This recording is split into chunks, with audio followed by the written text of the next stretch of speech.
Hello, everybody. Welcome back to the Metal Asylum. I am Rich Catino from the Asylum, also Brave Words and the Metal Hall of Fame, joined by my friend Jack Mangan, also from the Asylum, Metal Hall of Fame, and his support Life and Music, which is called S.L.A.M. And today we are joined by one of the poets and madmen on the wake of Magellan, on the way to visit the Hall of the Mountain King. There welcome, you go. welcome, Chris. Happy to have you with us. It's always good to see you. Yep. Yeah, welcome. Welcome back from your, Savatage shows. Yeah, it's good to be home. It's funny, I left and it was turning into spring in New York, so flowers and things were coming up. I went down to South America and their leaves were brown and it was turning into fall. Then I came back here and the leaves were in, and now I'm like planting my garden. So I've been through like 5 seasons. Not that there's 5 seasons, but there's, like the pre-spring and then the late spring and then there's the pre-fall and actually when the leaves fall. So it's like I saw all different versions of seasons from how far north and south I was in South America to getting back here. And then I was looking on my camera's at home and it was snowing in the middle of April, which was pretty interesting. Yeah, right. But well, it's good you have go ahead. Yeah. We'll talk about that a little later. So coming out June 13th, you got 20 Years of the Music Man, which is your solo album compilation, right? Yeah, well, basically what I was doing recently was recording singles because for a couple different reasons. I mean, I didn't really have a specific musical message or a story or a concept or something I wanted to do on a complete record. So I would just write some songs and then I'd want to finish and release them. And it's a little bit easier for me to do that. If you have the people that you want to record the songs, it's easier to get them to do one song than it is to do 10, Right. and I had fun with that with Mayday and some of the other stuff I'd released before that. So I wrote this song last year. It's on the record called Do You See What I See Now? And it's a current song, but it kind of attaches to just about any situation in history where, specific world leaders are way more in control than they should be of people, and you could latch on to 100 different events in history that have people like that. And when I did the song, I kind of made 2 different characters in the song, and the chorus was actually being sung by the devil. And that's when the light bulb went on top of my head about asking Jeff Scott Soto to sing on this song, because when we were doing the Trans-Siberian Orchestra pay-per-view during COVID time, he came up to me when we were in Nashville rehearsing for that and said, when are you going to have me sing something on one of your solo records? And I'm like, well, usually I'm the only one singing, but I kept that in mind. And then all of a sudden I thought about the Beethoven's Last Night tour and just how well he was at being Mephistopheles and having that part. So I just tried asking him, and I sent him the music, and a day later I had the tracks. It was pretty crazy, and I was so happy with that. And then I kind of went off my usual route of getting another guitar player to do leads with me, and I asked Derek Sherinian, because Derek had said the same thing to me. Hey, if you need anything on your records, let me know. And he not only did the keyboard guitar solo battle, he sent me like 30 different tracks of keyboards, all different kinds of things, and it was really fun to mix them in. He actually did some, and he's like, I need to add more. So he really liked the song, and I had, Tishy and McNabb working with me again. So I approached Metalville and I said, hey, it's been 20 years since I did the Warped record. How about I do a 20-year anniversary, call it Goddamn Marlish, what I originally wanted to do. I basically changed the title of that record out of respect for the TSO audience that was very, there's a chunk of the religious people that listen to Christmas music, and I didn't want to insult them by having the front man at TSO East have a record that was called Goddamn More. I just thought it would be disrespectful to them, so I changed the name of that record to Warped. But I Mhm. thought it might have been a good time to do that. And Holger from Metalville was like, "Well, that would make it a double record, and we kind of want to release you just doing a single record and a single vinyl." And he Mhm. asked me about, releasing that song in Mayday and a few of the other ones that really didn't get attached to records, and Mhm. asking me if I had any other unreleased songs, which I started to go through things, and then another light bulb went over my head, and I'm like, well, maybe I could just attach some various songs that I think never really had their best success, stuff like Pisses Me Off and like my Mhm. instrumental version of What Child Is. It's just like little things and music, man, the song, things that I think as time went on, people that have not heard it would really like hearing it. But then I just started to think about it, and I went from the label not wanting to do a double LP to getting a double LP. It wasn't a goddamn war record, but I came up with the idea of 20 years of the Music Man and just putting different stuff on from Yeah. all my records, and as it came together, it just really started to make a lot of sense to me. I mean, like I said, there's so many different years and so many different messages that I have a lot of times in different types of music, and it Yeah. just all really fit together. It was fun the night when I had to finish choosing, because there were ones that I wanted to put that might have been too long, and then I just kind of went through everything and came up with what I thought would be a really cool map of how to make it work, and I did things chronologically. I thought it was really cool, and I'm excited to have my first vinyl release as a solo artist. I think that's Oh, going to be cool. a lot of fun, and instead of expecting everybody to buy the 8 records I'd already released in vinyl, this is going Mhm. to give them a chance to buy a really cool double vinyl that's got, at least one song from all of them. It's got some unreleased stuff. It's the singles that were never on records.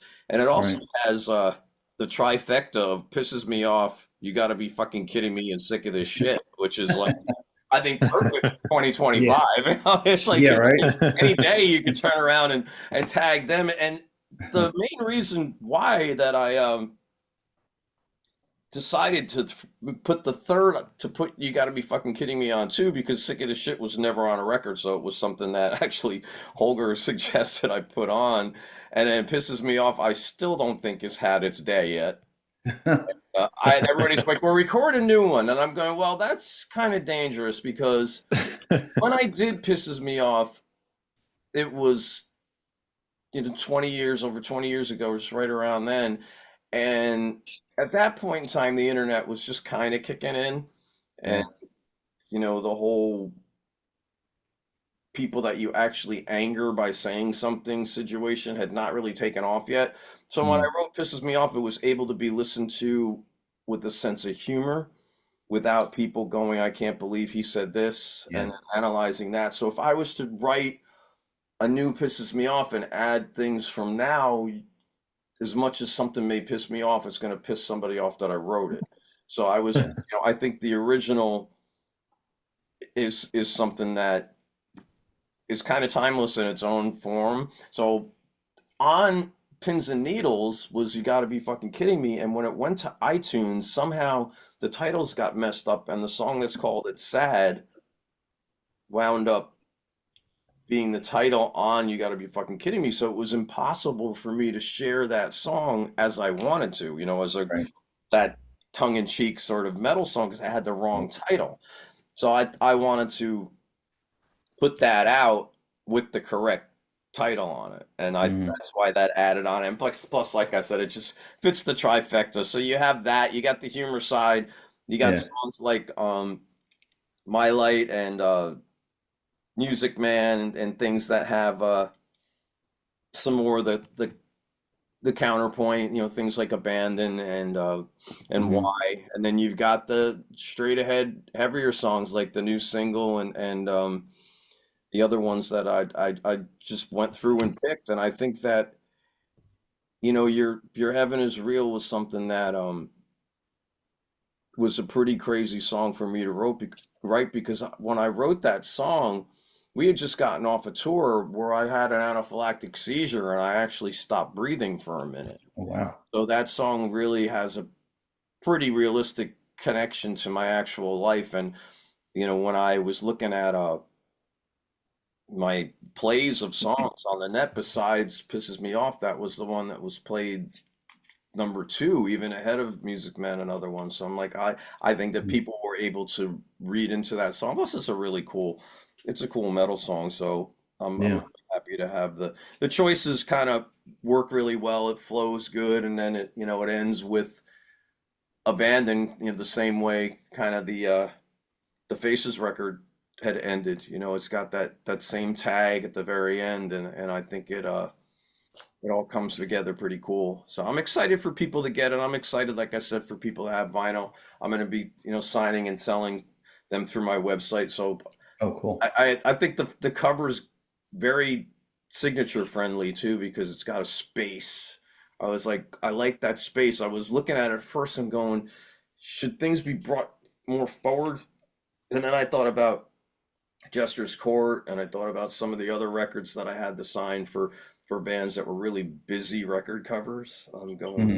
this is a fun one to sign, just the way it was. Not that that's why I picked that cover, but the actual placement of things on the cover leaves you a lot of room to write, and I think it's something I'm really proud of. It's been a roller coaster the last 20 years. There's been a lot of times I was waiting for Savatage to come back, and we were getting to the point where it was going to happen, and then Paul passed, and Hmm. then COVID hit, and it just kept being these little walls that were kind of stopping that from happening. So I just kept plugging away at writing my solo music, and I think it's a good thing, like I said, for people that haven't bought it to get a cool little compilation, and Hmm.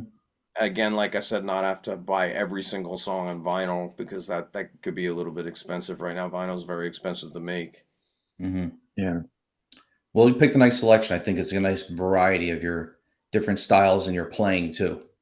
Yeah, Yeah. I thank you. I enjoyed listening to it like I said, when I put it together. And Holger and the label, they made the choice on the singles that was the unreleased ones, Mm. and I'm really not surprised because it's a neat song, but the reaction from a lot of people, especially a lot of guys, has been really strong. I gotta fly. Or really strong for Then She's Gone. I think either side of the fence has had experiences like that. That's what that song was written about. It was kind of one night I was just sitting in my apartment in Queens, and I forget exactly what situation was coming to a head, but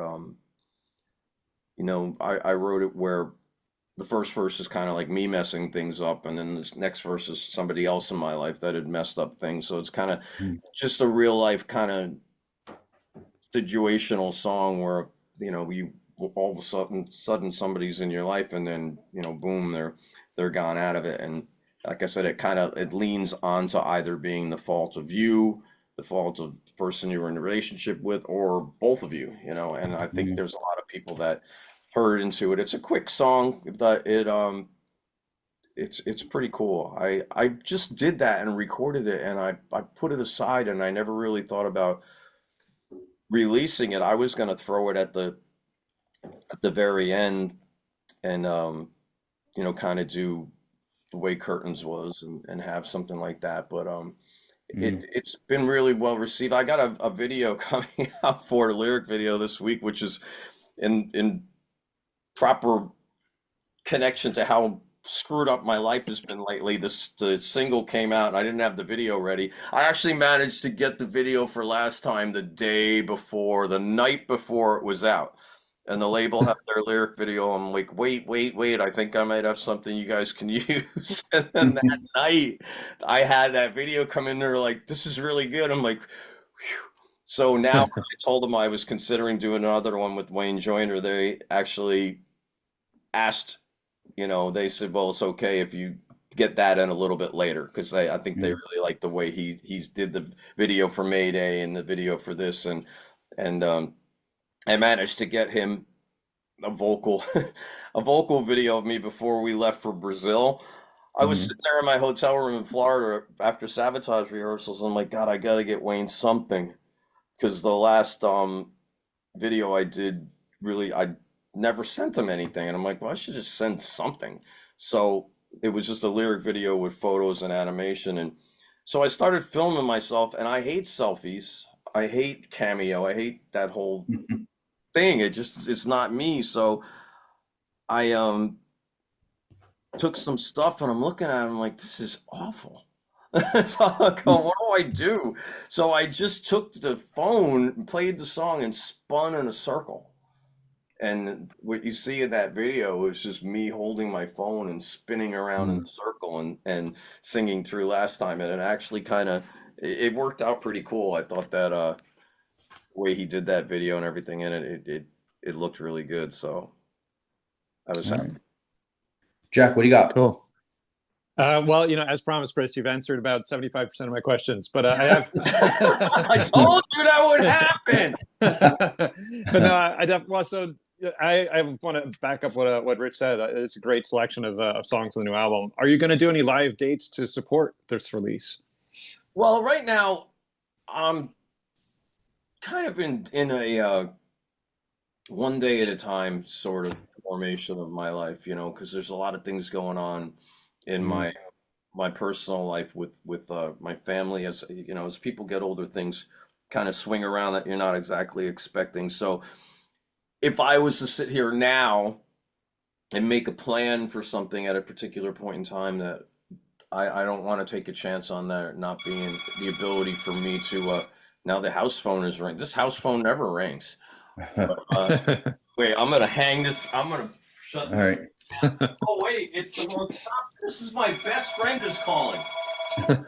My best friend. Call from Spam Risk. Oh, Do you guys know Spam Risk? I think Spam Yeah. Risk is cheating on me because I think she calls other people at spam. yeah. What the hell? What the hell? They called me this Yeah, morning. it's like you Come on. you got a lot of nerve, lady. But yeah, so I don't want to book some dates and then not be able to do it, or have somebody that maybe in my band have something that comes up, and this I'd like to just kind of lay back and get through the Savatage dates. I'm really looking forward to the European ones, and Yeah. I would, of course, we're going to be focusing on rehearsing for TSO, and then next year maybe a tremendous amount of Savatage live dates going on. So basically, what I'm going to do with my solo thing is just kind of play it by ear, and I'd love to do some shows. I want to get a band of some of my friends around here where I live that can play the music with me and just go out and start playing a little bit for fun. And this way, if something comes around, or if somebody says, hey, you want to do this or that and the other thing. I mean, I get a lot of offers from people in the similar situation to where like Ripper has, where they say, you want to come down South America and play with some people and do your stuff and this, that, and the other thing. But as long as Savatage is playing, I don't really feel the need for me to go down there and put together a set that has Savatage music. And that's what people are going to want to hear that too. So I'm going to kind of take everything at a day at a time and work around where Savatage is. Maybe if I'm finished with something, I will show up and play some little festivals, or smaller spots where I can just go in and do my thing. But for now, I'm focusing on the European Savatage tour and just doing all the best press I can for people to hear the new record. And who knows, when you see what happens with the single with Soto, if that winds up getting a lot of play, maybe there'll be a situation where I can work with even somebody like him on the road. So it's like I don't really know. I'm just speaking out loud. It'll be Chris Caffery said him and Jeff on the road. It's like, no, I didn't. I'm just speaking out loud with what's left of my brain after 56 years. But we'll see. I'd love to. When I did that stuff the last time, I had so much responsibility, and we were doing tours in Europe and across the States, and I found that since I wasn't really operating with a manager at that time, everybody came to me, and I just wanted to play guitar. I mean, Savatage wasn't playing. I didn't want to be the manager, the agent, the merchandise guy, the the tour manager, the travel agent, and so I think it just kind of got me to the point where I'm like, this is not fun in the slightest, other than Mhm. the time that I'm actually on stage. So I Yeah. kind of backed away from trying to push that forward and just did the records at home and did my glass art and other things, and I take care of my mom when I'm home, so I just put a little bit more time into my house and my stuff I could do around where I live, and I didn't try to book any extra touring time. Right. And that was a while ago. I remember seeing you in New York City. I think you played BB King's, right? Yeah, I played BB King's, and it was actually a tour that we did with Ripper's band. What was the band he had? Judas Priest. No, I'm Nothing. kidding. No, I'm no, kidding. I'm no. kidding. His first solo. He had his first Yeah. solo record. Then he Yep. released a record under the name of a band, and Yeah. that's I Yeah. when think. he went on that tour with, and Oliva was there. So the three of us were out there playing together. We did a Mhm. small tour, and I did a couple European tours. There's actually one where we opened up for Metal Church for a few weeks, and that's when Jeff had gotten a closer relationship to them, and wound up playing with them when their drummer had left the band. So it was, like I Mhm. said, it was fun, but there was a lot of stress, and Yeah. I just wanted to make music. I did my solo records because I missed so much of playing that kind of music and playing for those people. But for me, it was a little bit too much of the extra stuff that I didn't feel like doing with. So when I was able Mhm. to play stuff with Doro and play stuff with Metal Church, and TSO was around every year, and then eventually TSO was doing spring as well. So Yeah. I had more than enough with that. I was doing the local things with that gentleman Jimmy Sturr, who'd won 18 Grammys in polka music, actually. But his shows were a lot of fun. We were playing casinos and a lot of state fairs and things like that. So that he lived like a couple miles away, and he owned his own tour bus, and it was always a lot of fun just to get out of the house and jump on that and go play with a band for a day and then get back home and not really have to worry about going too far or doing too many things. So I was getting a lot of fulfillment of playing music, but in the end, I was really just sitting around waiting for what's happening now. Mhm. I like all the fans wanted to see Savatage come back. Mhm. Yeah, for sure. All right, Rich, what Yeah. do you got? All right. Were any of these songs, like for example, Fright Night and Edge of Darkness, were either one of those or both of them maybe supposed to be for Sabotage or Dr. Butcher? Because I hear both in both of those songs. You know what's funny? Abandon I'd written for the record that was going to follow Poets. That Okay. one in particular was written for that. Fright Nights was kind of a late write in the whole process of Faces, and that was one of the later songs written. And actually, when I'd gotten a little bit, I was taking vocal lessons, I got a little bit better, and that's when that song was done. So I got a little bit more experimental with how I was actually approaching melodies and Mhm. things like that. Edge of Darkness was another one that was written when I was doing them. That wasn't any existing riffs. The one song on the War record that's called "Beat Me, You'll Never Beat Me." Actually, the verse riff of that was the the first Dr. Butcher song we'd ever wrote. Oh, okay. And there was a little Oliva's credited on that because that verse was something. The song was called LDK, which stood for Live, Die, Kill, which was good for Butcher. But that's Dr. yes, Butcher. yes, that Yeah. that song that became "Beat Me, You'll Never Beat Me." That verse was for that, and then Okay. Iraq Attack was a song that was a Butcher song that was finished that never made it to the first record. When we did the first Butcher album, we the deal kind of came out of the blue after the whole Sabotage thing was being launched and Hmm. to do Handful, and we decided to record that, and we did it really. We didn't have a lot of time and a lot of money, and we weren't going to use Gene Barnett or Hal Patino who did the demos. So just our friend, the guy named John Osborne, he was doing our local shows, and we just had him go in there. His drumming was good, but it was limited as far as how much of the really musical stuff we were going to be able to get him to do fast in the studio. Like we could have Mhm. gotten it done with him, but I don't think we could have gotten that record done as fast as we did with that. So we picked the ones that were the best for him to play. It wasn't like we picked bad songs. We just picked some of the ones that were a little bit easier for him. So, songs like Inspector Highway and a Rack Attack, and there was a song called The Circle that never got done, and those ones were kind of left out. We left out the song "A Living Hell" because Oliva took the chorus and put it into Tawny Cobra's guitar solo Oh, section. cool. And speaking of, this is 1994, so was this happening at the same time when he was working on Handful of Rain? Well, actually, we got the deal off the coattails of people still being excited about Savatage, even with Chris passing and having Mhm. the deal go with just Zach. And then people were going, well, is John going to do what's happening with this Dr. Butcher thing? So we got the deal. And then we were finishing that record. I finished the mixing for Dr. Butcher when John went on the road with Savatage for Handful of Rain. It Hmm. was right at that time. Interesting timeline wise. Cool. Yeah. Yeah. I had trying to think if there was any other ones in particular that were written for Savatage at that time on That's that. on your But compilation, you mean?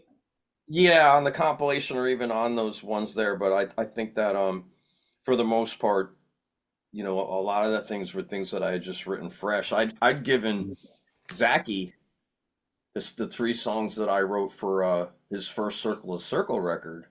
Mm-hmm. They went to him before I did my albums, and Mm. those were ones that were written for the was that Face to Face and what was the other ones that I His first Out two of solo Reach, albums? Out of yeah, it's the first Yeah. Circle record. I had three songs that I had written for Savatage on, and that Zachy and me finished. I really liked the first Circle of Circle record a lot because Yeah, so do I. I think that one and between Faces, the first Circle of Circle record, and John's first Jon Oliva's Pain record, you really had a pretty awesome Savatage record I was if gonna you say it's like separated the those Lost three Sabotage into album. one. Yeah. Yeah, I mean, John had that song that was called Nonsensical Ravings of a Lunatic Mind, which was actually me and John's version of the title track for Poets and Madmen. So there was, Which you've told us there's two versions yeah, of that exactly. song, but never got recorded, correct? Exactly. So that Right. the one that Al and Paul were working on is something that is in the list of things that we may use for the Oh, cool. Sabotage stuff we want to finish recording. So Nice. All right, Jack, give him another one. Excellent. Um, well, so let me. So you've seen a lot of ups and downs in this industry, and you've seen for yourself and for other people. What advice do you have for young musicians, kind of just at the start of their careers? How do they kind of stay sane and survive? well, the business is incredibly different than it was when I started. Artist development really doesn't exist anymore out of your own computers. So that's the good thing is you're able to develop yourself and you can get a lot of exposure with that. I think the most important thing people need to do, like I always say, is if it's what you want to do, don't expect it to be easy. There's not a lot of money coming from the sales, so you're going to have to get on the road, and that's takes separating yourself from normal life to make that happen. And I think as I look where the business is now, I think it's really important for people to get an identity. I think that is the most important thing. And I see some of the younger bands and I watch some of the front men and I see how things are going. And I think it's really important to have, get your thing and try not to be something that people think you should be. I think that's a lot of times mistakes that I'd made in the past in certain projects and things where people were asking for a certain direction, expecting you to do a certain thing. Just be yourself, and that's when that honesty will come out and transmit over to the people that you like, and just become the best you can possibly be at your art, because there's a lot of people that want to do what you want to do. That was for me when I walked away from Savatage to work with my brother, and that didn't work out. I was in a situation where I was like, holy shit, I don't want to freaking work at McDonald's, so I'm gonna start I practiced probably 13 hours a day at that point in time, going, I need to get my playing to another level. And I just kept playing and playing and playing, and then I eventually went down and started working with John on Butcher. And even when Chris went to see us play live with Dr. Butcher, he's like, what the heck did you do? He said, you've gotten really, really good. And I was like, well, I slept with my guitar for that reason. Like I said, I realized that after a while that I was in the band I wanted to be in when I left Savatage to work with my brother, and I wasn't sure if I was ever going to get that back. And I was lucky enough to start working with John, but my main goal was to be like, I'm going to be as good as I possibly can. I'd gotten gigs and I was able to get in bands, but a lot of, the MTV was important at that time. I was a pretty boy. I was able to land gigs pretty easily at that point in time because I was a good, decent player, and I was a good performer, and I never did drugs. So it was just like, I was, relatively easy to work with. And I just think that you need to perfect your art and be as good as you possibly can. And I always tell everybody that 1 + 1 is 3. And if you can't accept that, get out.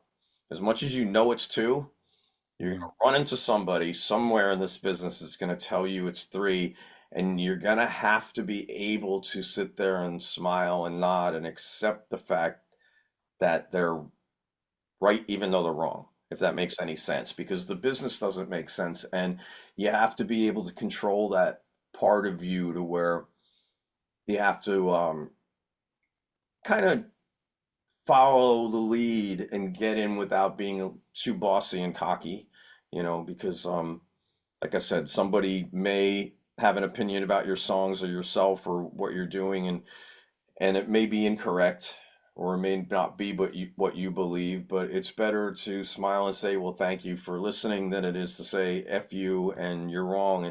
Because then you don't want to be that person that, if a gig does come up and then they mention your name, it's like, I dealt with him. He's, this, nah. It's like you want to have a good rep. You want people to like working with you. I mean, nobody's perfect. Yeah, I've had times in my life where you went out and done stupid things, and you might have met a person for the first time, and you're like, I met Caffery. He's a freaking drunken idiot. It's like, well, it's like we all go out and have fun, and you might have caught somebody in an interesting situation, but all in all, it's like my goal was always try to be somebody that was able to work as hard as possible for whoever I was working with. And I've managed to stay a pro for 40 years because of that. So Mhm. Yeah, Great. great. Thanks. Yeah. All right, I got one.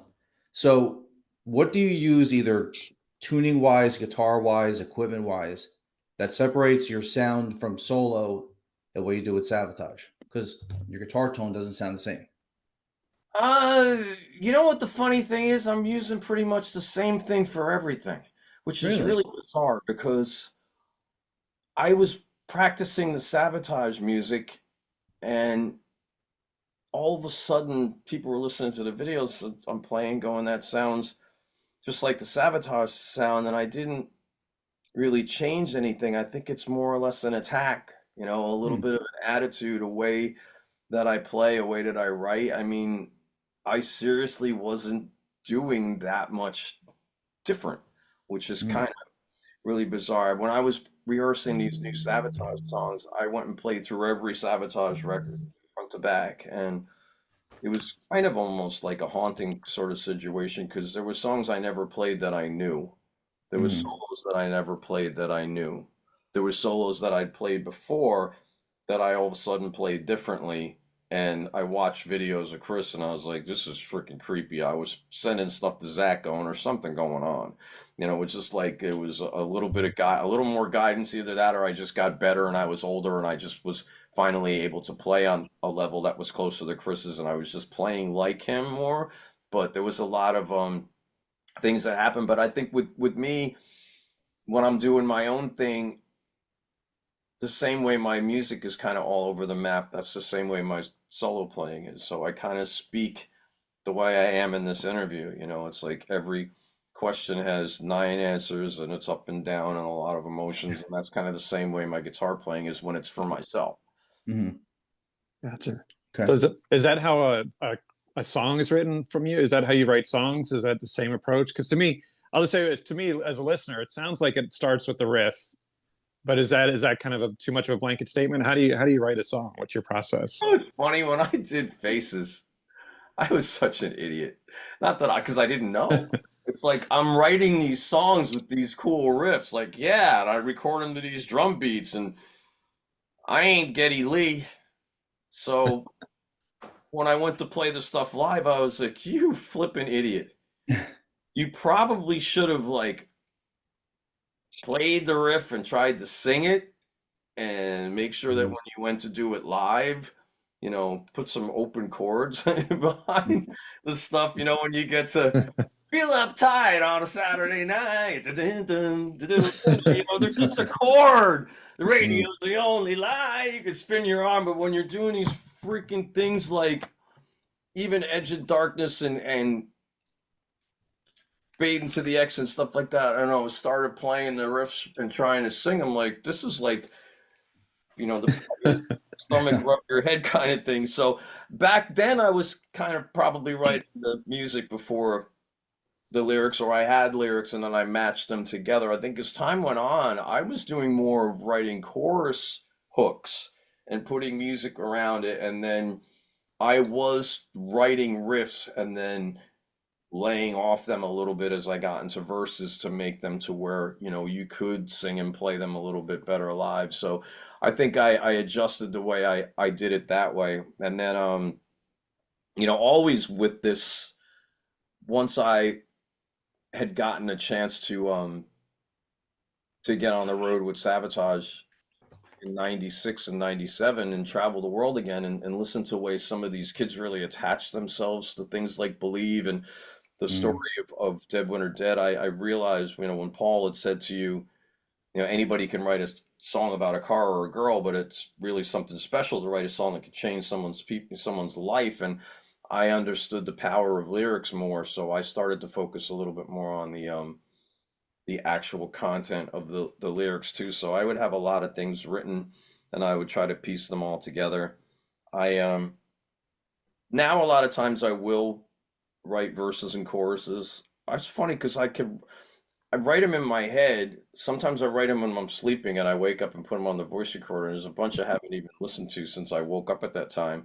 I'll write songs when I'm riding around on the lawn tractor because I can sing really loud when I'm on the lawn tractor. And all of a sudden I'll come up with a verse and I'll stop the tractor and I'll be like singing a guitar riff and a chorus into the microphone. But it really kind of all depends. You know, sometimes something inspires you to write things. I mean, taking a song like Sick of This Shit, for instance, I just was sitting around for, you know, it's probably the middle of the summer or COVID time, and I was just like, I'm sick of this shit. And then I was just like, I should write a song, you know, since I am the guy that wrote Pisses Me Off, and you got to be fucking kidding me. I might as well write Sick of This Shit, you know. I have a country song that's called Pain in the Ass. I haven't released that one. It's awesome. It's funny. It's got the chorus that goes, for some life's good and it's a gas. Not for me, it's a pain in the ass. It's a good one. It's an instant classic. I'm telling you. It's an instant. Great. Cool. It'll storm the All right, country so charts. we don't want to keep you too long. So loved the footage from the Brazilian shows and stuff. You guys Yeah. got some shows coming up in June, right? Like 8, I think, correct? What is the exact number? I think it's a little more than 8. Okay.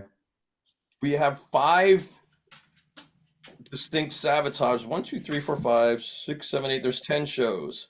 So we have 5 Savatage headline shows. We have 2 Cool. festivals we're headlining. Then we have 3 festivals we're playing. So we've Okay. got a headline show. We're starting the show off the tour off in the Netherlands for the Into the Grave Festival, which we're headlining. And then we have Cool. a show in Germany, then a show in London, a show in Switzerland, a show in Germany. Those are all headlining. And then Awesome. we do Hellfest and Grass Pop. We're not the top. We're like number two, I think, on those festivals. And then we play Milan, Italy. That's another headline show.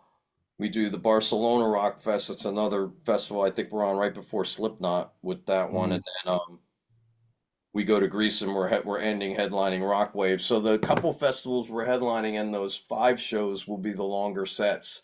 So we'll be okay. doing the 90-minute set there, and we'll be doing the hour set on the other ones. We're gonna swap a few songs here and there with the longer set with the shows just to make the shows a little bit different. And we were Cool. fortunate enough to have Brian Hartley come and do the lighting and video for us. So Awesome. we've got that freaking Yeah. awesomeness behind us, and that's a lot of fun. So he's, the production is going to be pretty cool over there, and we're looking forward to it. We're going to spend a week rehearsing in Germany in the second week of June, and then we're going to jump in a bus and drive around Europe for a couple weeks, and it's going to be a lot of fun. I like I said, I miss that part of my life. It was something that was always really special to me. Not that I don't love CSO or the other things I've done. There's just Mm, something about Savatage that's really a huge part of my heart and soul.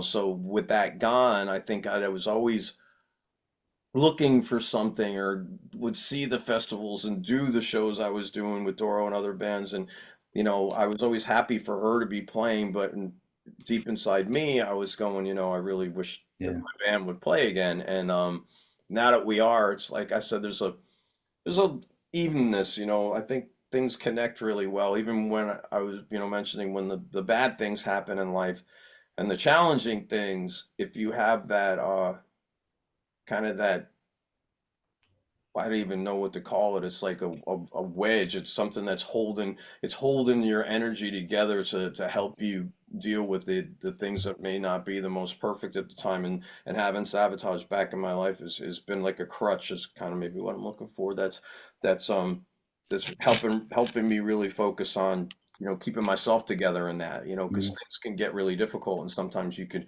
kind of crumble and you just get sloppy on what you do. And with me, Sabotage is focusing me on really going out to be the best I can be at that, but it's also making sure that I focus on everything else I'm doing really strong too, because I have so much going on and I want to make sure that I take care of myself and my family and all the mm, people that I'm working for. I don't want to let anybody down. So, like I said, Sabotage is that little anchor in the middle right now that I've been missing. I mean, it's like yeah. we went on that stage for the first show, and part of you felt like you never left. It was like I looked at Johnny and I looked at Zach, and I'm going, this, Mm, been a long time, but that's my brothers, and this is my band, and that was such a huge part of my life since 1987. I've been a part of that family, and like I said, I yeah. love TSO, and I'm blessed to be a part of that.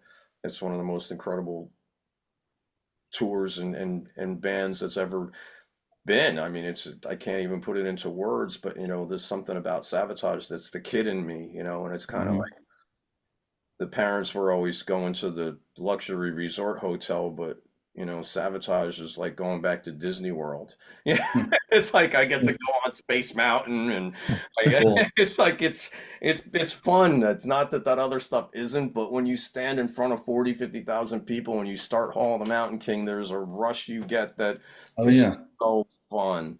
And you watch them and you're playing those songs, and those songs are so good, and it's so powerful. And that's when I feel like when I watch the Scorpions, when they open their show with Coming Home, I got that song immediately. It was like Yeah. exactly how I felt being on the stage, every second. So you're going to be out doing TSO in the winter again, of course. Let everybody Absolutely. know when that starts, and then give us a little prediction when you think we're going to get to see you here in the States, because we're all dying to see you guys in Sabotage. Oh yeah, oh yeah. Well, I mean, like as you know, November and December we'll be out with TSO East and, Right. and West doing the normal winter tour, and we're closing in on actually the 30th anniversary of Christmas Eve. That'll be next year's. Wow. That I know there's a lot of plans for something next year with that. But we Mm. we have the 25th anniversary of Beethoven's Last Night this year, so I haven't seen exactly what the musical directors, what Al and Derek are putting together for the show this year, and we never give out any secrets going on, but I know it is the 20th anniversary, 25th anniversary of Beethoven, and I don't even announce what show we're doing until the management does. So once Mm. TSO puts everything out there, that's kind of the policy. We don't Yeah. say anything. So I'm just looking forward to it. That's like I said, it's always a ton of fun to get up on the stage with that production and that music. And then we were talking, Savatage doing a lot next year, and the states they're going to be involved. That is when it would happen, I believe. We don't have Awesome. time to put something together for the states this year. We just don't, Mhm. and we've been talking to other bands and trying to figure out exactly what it is we'd want to do, and some bigger bands have already approached us about opening for them. So we're trying to figure out what the plan is going to be, but I have a feeling people are going to be seeing a lot of Savatage next year. That's what we're looking Wow. for. Yeah. So I Yeah. don't know if you can't say anything, it's fine. But is there any chance we'll get any new Savatage music, any new albums, anything? Well, I always wait for John to say things. So when I was on the road with Savatage in South America, I saw him say that people says Jon Oliva said. So I Yeah. always look for what John says. So when he Yeah. mentioned something about January and this and that, we have a lot of stuff written and a lot of stuff recorded, but nothing's finished. So we have to go and finish the music. And Mhm. the idea is to get some new music out there. And like for me now, as I mentioned earlier, I'm just going day by day. So when that gets Mhm. into the studio, I'll be happy. You got to understand, man, I spent 23 years of people asking me when Savatage is going to play. I don't know when it does, I'll be there. I said my Mhm. crystal ball is broken, and I was waiting like the fans. I just was waiting Cool. for that time. So a year ago, right about now was when we first got the call about actually doing it. So before then, I wouldn't have even known that there was going to be shows. So I'm Mhm. still bouncing off the wall about that happening. So when the music gets done, it'll be done, and I'm sure the internet will know before I do anyway, because it's always like that anyway. There's always, like Mhm. things will come out there on be like a video from the first show in Europe's already there. It's like, I don't know how. The show Sabotage in Holland in Yeah. 4 weeks is already there. It's so crazy how everything you do and say winds up on the internet, and everything you're doing, there's always somebody who knows something. I'm like, how do they know? Nobody even freaking calls me. I get spam risk. That's my only friend. I'm like, why? Why do you know? How does Blabbermouth know? How does this person know?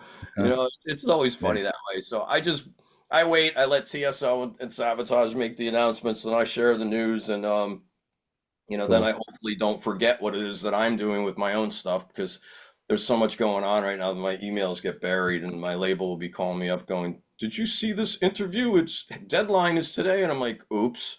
Let me think back there, and I'll remember when I told them I got it and I sent it back. Yeah, I'll get it right to you, maybe tomorrow. And it'll be like 10 days later. I'm like, oops, about that one. But Yeah. Well, I, we wish you best of luck, with all the shows coming up, and look forward to the footage. Good luck with the compilation album you got coming out.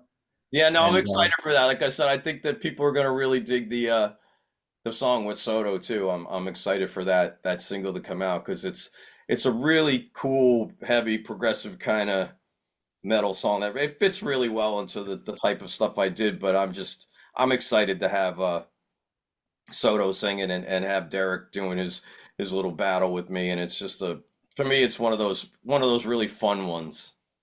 Yeah, can't wait to hear cool. that. I mean, could you have gotten a more talented backing band? I mean, holy shit, like Soto and the Sherinian, like that's incredible. Can't wait for that for sure. Well, No, thanks, no, it's Chris. gonna be fun, and Come I back like anytime. I'm looking forward to people actually and myself holding a vinyl of my own. I know Yeah. because we got the Savatage records a couple of years ago, and it was always fun to pick them up when you were holding some of the Oh ones. yeah, these remasters are awesome, by the way. Yeah, Do a little plug for them. Those are amazing. yeah. I know a lot of those records we'd held in our hands on vinyl throughout the years, but Mhm. with The my couple own little my singles and own stuff like that. yeah, You my know? own personal one I never did, so I'm really looking forward to that. Well, it all depends where you were. Like there would be a Greece would have a Dead Winter Dead vinyl, where some other place didn't, and somebody else Mhm. would have So you'd have to kind of find them, but this is like, my first official vinyl release as a solo artist, so I think it's going to be a lot of fun.